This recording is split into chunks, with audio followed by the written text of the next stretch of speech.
What's your story behind a PB&J? I want a sandwich. I make a sandwich. I eat the sandwich. You think I care about that? Look, I can do whatever I want, all right? If I want to shoot a paintball gun at my dad, I'm gonna do it. Good shot, son. I'm proud of you. Will you marry me? What? Okay, really, could you stay in the cab? I'm sorry, I'll be right there, I promise. Or maybe I won't. What's your answer? It's Hard-Headed Sports with Spinney and Fetty Bus. Famous for their podcasts, you can now catch them right here on The Al Travis Show. Love having them on. We've got Fetty Bus with us. Bus, how you doing this morning, my friend? Doing well. How are you doing, Al? Good, thank you. It's exciting times, right? I mean, we are transitioning from football now into basketball. I mean, at least at the collegiate level here. You guys are up and running. How long do you have for a preseason? Yeah, we get 8 practices before before our official start on October 15th. You get 8 extra practices you can use at any time you want before the 15th. Okay. They implemented that 2-3 years ago now. Just something that you can get extra time in with your guys. So we started on Thursday, went Thursday, Friday, Saturday, and going Thursday, Friday, Saturday this week, and then we'll use our last 2 on the 13th and 14th and just keep it rolling. And then when does this, so how long is preseason for you guys as far as how long is now the 15th till when do you actually start kicking off basketball games? Games will probably start, That's the first of November? Early to mid-November. All right. I forgot the exact date on top of my head, but we travel out to Chicago actually for a opening season little tournament.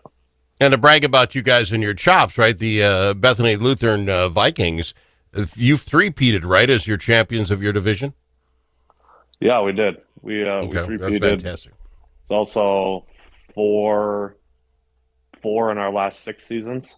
Wow. Okay. So there's a legacy there. Good for you. We'll talk about this season as we go. A couple things before we get into the regular sports. Did you catch the quarterback Mark Sanchez thing that happened? He got knifed in Indianapolis. Did you catch that? He's also, I think it's an ABC announcer, Fox Sports analyst. Did you catch that? Yeah, I did. That was such an insane story. Dude gets stabbed and arrested for a felony. Like. He got the wrong end of the stick. As I read the story, this is the preliminary. We'll find out all what happened. He evidently, he's had a couple of beers or something. They said they smelled alcohol in him. This 69-year-old guy is backing up a truck at a hotel, right? He's a delivery truck. And somehow Sanchez gets into it with this 69-year-old guy. Now, Sanchez is the next football guy, right? He's a pretty big cat, 38 years old. They go at it. This guy feels so scared for himself. He pulls a knife. Fight ensues. He pepper sprays and knives Sanchez a couple of times. Sanchez ends up in the hospital, and Sanchez is getting the felonies brought up against him. Too weird indeed. Yeah, I can't remember a weirder story. It's definitely one of the more weirder ones lately. It's off the chart on the strange side. Now, speaking of off the chart on the strange side, would you like to apologize to me for my pick of the Minnesota Vikings winning in London? No? That was probably spitting on me. Oh, okay. That probably was spit. I was always picking the Vikings in London. I figured it'd be close like that because it's just a weird London game, and Browns do actually have a good defense, so they are able to keep most games close. But let's look at this, though. If I told you before the game started that our quarterback, Wentz, second stringer, would get hurt with minutes to go in the first half, may not come back. You'd have 2 turnovers, one leading to 7 points. Addison wouldn't even play the first quarter because of a self-imposed penalty. Would you think we'd even have a chance to win? No, not at all. Honestly, I was worried that game with just the 3 linemen being out. That was a big worry going in, just with the front that the Browns have. I figured Wentz was going to be under pressure all game, and you got Addison out till 5 a.m. apparently in the streets of London. No, and there's some videos of him with some rapper. I don't know. Is that the coach has to have control of this squad? Good control and bad control. Addison sitting out a quarter, is that enough to teach a young man who is literally playing the NFL, making millions of dollars, and does this to his team? Do you think that rights the ship? I'll tell you what, J.J. Jefferson was ticked off. He says, I'll put him under my wing. He won't be doing this again. Yeah, I mean, hopefully it does, because he can't be doing stuff like that. That's for sure. Yeah. On the other side, and again, I'm a Kevin O'Connell fan. I mean, he pulls everything out we can get. Wentz actually looked like a pretty darn decent quarterback in all this. He takes Darisaw out, right? The left tackle. He takes the blindside tackle off the field in the fourth quarter because he played enough reps. You need to go down and score a touch. You don't put him back in for the last thing. Now, it worked out for us, the last drive. Can you believe he pulled the one and only the best guy on our front line? He pulled him off. Now, they still did it. You got to be honest, the front line was pretty darn good for being a bunch of second and third stringers. They played really well this year, or that week. Yeah, I think potentially even the best game we've seen this season, which is so far. Yes, which is crazy. Like you said, it's 3 second stringers out there, and then for that drive it was 4. Yeah, just crazy. That shouldn't happen when you're playing a bunch of backups. Well, and it shouldn't, but it did, and that's again back to Conley having. I think he's fantastic. Wentz looked like a really decent quarterback. Is he going to win a Super Bowl? I'm not telling you that, but he really looked good as far as when he had the time. Now, we get the week off. JJ could be back. Cashman will be back. Jackson and Jorgen on the line will both all be back before the next game. How much do you, Coach, mix this all up?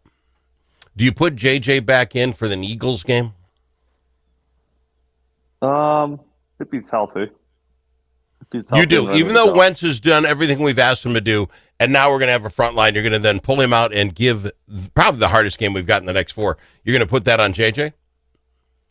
I just think you have to. I mean, we literally didn't re-sign Darnold just to start him. Like, he's 22 years old. He's only played a handful of games in his career. I mean, we made the decision for him to be our guy, so we have to keep getting him opportunities to improve. It's a tough spot. I totally agree, but we chose him to be our guy, so we have to. They've been doing, maybe, he wants a week's practice when it's all healed. I'm thinking they're leaving room for him, and I'm going to say that they're going to leave Wentz on for one more game. Wentz was an Eagle, right? Wentz will have that extra want to win. I think we still see Wentz for another game. That's me.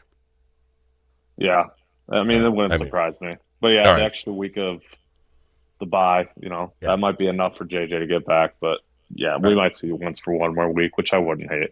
Okay, let me ask you this now. We get to the bye. We're 3-2. I think, honestly, with what we've seen, there probably isn't much more we could have get with this front line. We're 3-2. Next 4 games are huge. Eagles, Chargers, Lions, and Ravens, right? I'm telling you, if we can split those 4 games and be 5-4, that'd be halfway through the season, we're looking like a 10-win team. Am I nuts yet? I mean, I know we're not starting out, but the math works that way. We have to split the next 4 games, correct? I mean, just make my math work out. It's going to be a tough part of the schedule here, but we have so many different areas we can improve. I feel like we're not even playing that well at all right now, and we're still 3-2. So completely agree. We have good coaches on both sides of the ball. We just got talent everywhere, and I think talent will win out at the end. So we've had some struggles, but as the season goes on, the talent's just too much, and I think we're going to keep winning these games. You get Hawkinson back on a regular basis. You get Van Ginkel back on a regular basis.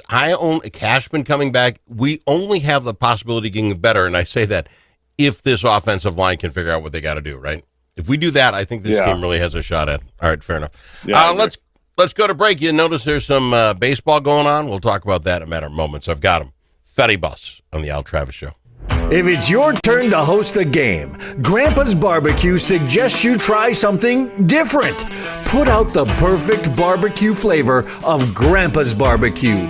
Add it to your ribs, dip the meatballs, or drench your wings in the original flavor of Grandpa's Barbecue.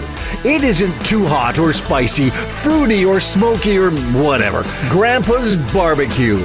Available in select stores and online at grandpasbarbecueshop.com.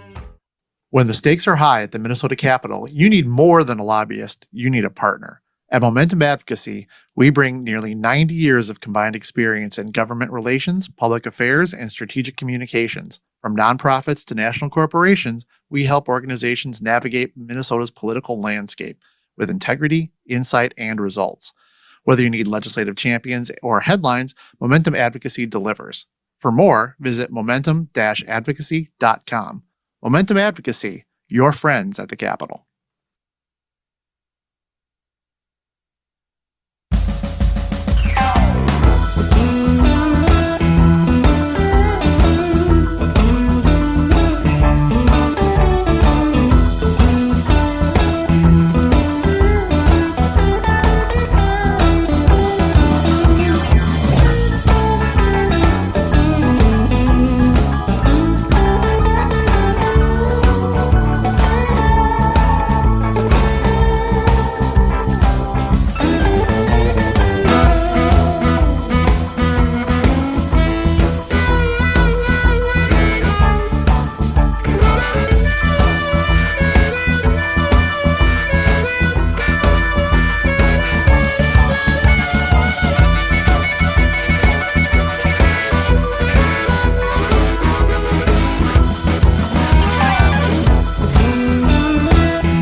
The Al Travis Show, the last place you can go and hear all sides. Respectful, thoughtful, and grateful. He is Fetty Bus from Hard Headed Sports. Pick up their podcast wherever you get your podcast.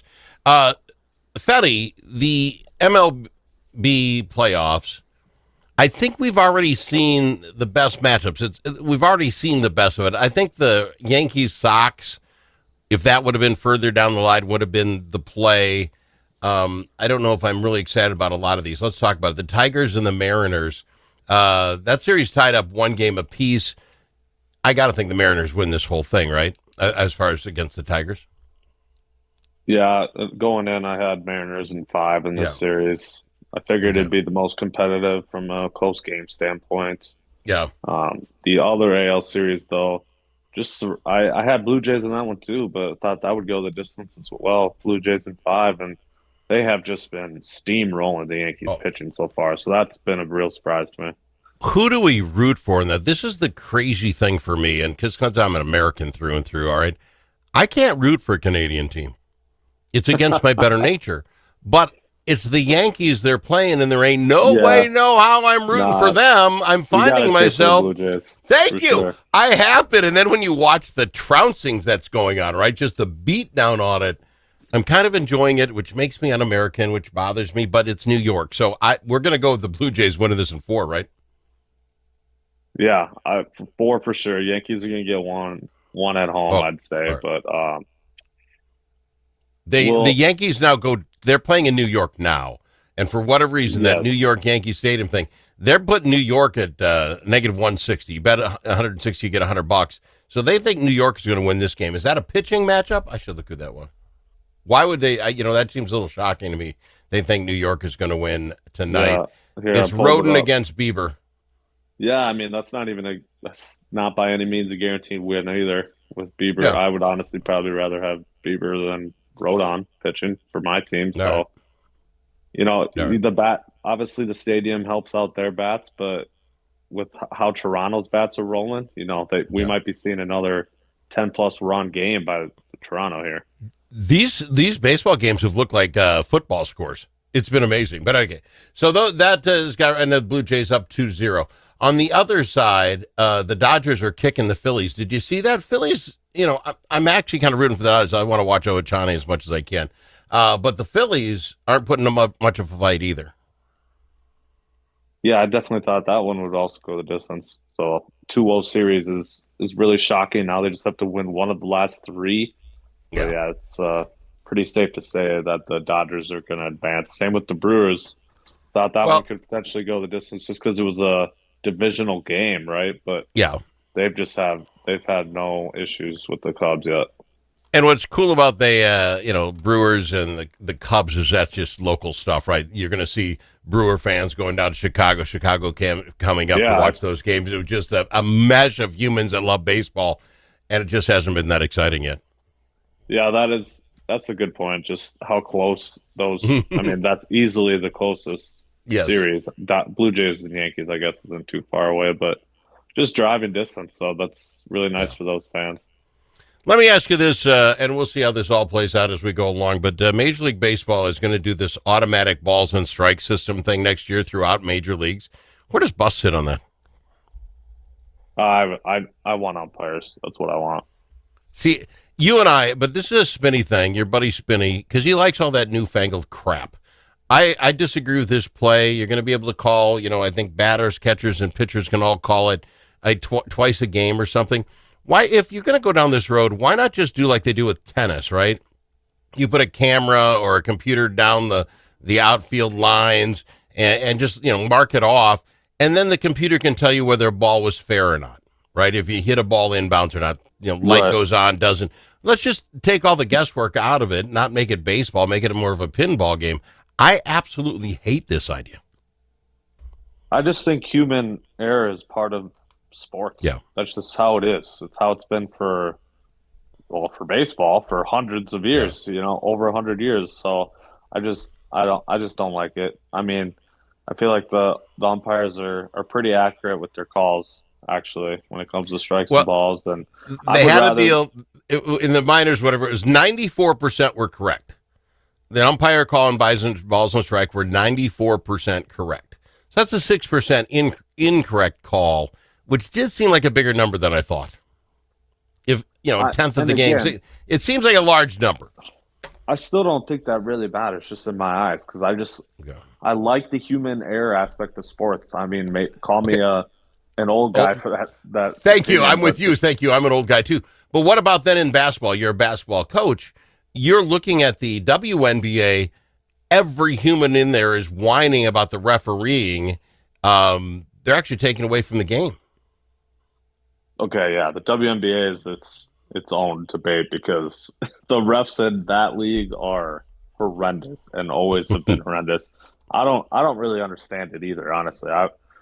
Obviously last year's finals were horrendous for the Lynx but even throughout this whole playoff series, just been watching some games here and there, other than Lynx games, and it's terrible in every single game and in every single series. I don't get how you're the top league in your sport, women's basketball. There's no other pro league like that. Yeah. And you can't get better officials. It makes no sense to me. Well, what gets me about it is and I believe the NBA, there must be some power sharing agreement. NBA pays for the WNBA, right? They're supplementing all the time. Yeah. This looks bad on basketball. How does the NBA not step in and say to this commissioner, either you leave or you're going to fix this, stop it. We don't need the bad news. I don't know why the NBA doesn't step in. Yeah, they need to at this point because just take some accountability, right? Like Kathy Engelbert hasn't taken any accountability. She's basically just pointed the fingers back. It's like, no, you've done a terrible job. Like, just admit that you could do better and then take steps. Go do it. Yeah, exactly. Go do it. Hey, Bus, I love having you on. I always appreciate you and Spinny. How does someone pick up Hard-Headed Sports? We're available on YouTube, Spotify, and Apple Podcasts. Appreciate you, my friend. We'll get you back in here on Thursday, all right? Thanks, Al. Think about it. A famous politician once said, "You're entitled to your opinion, but you are not entitled to your own facts."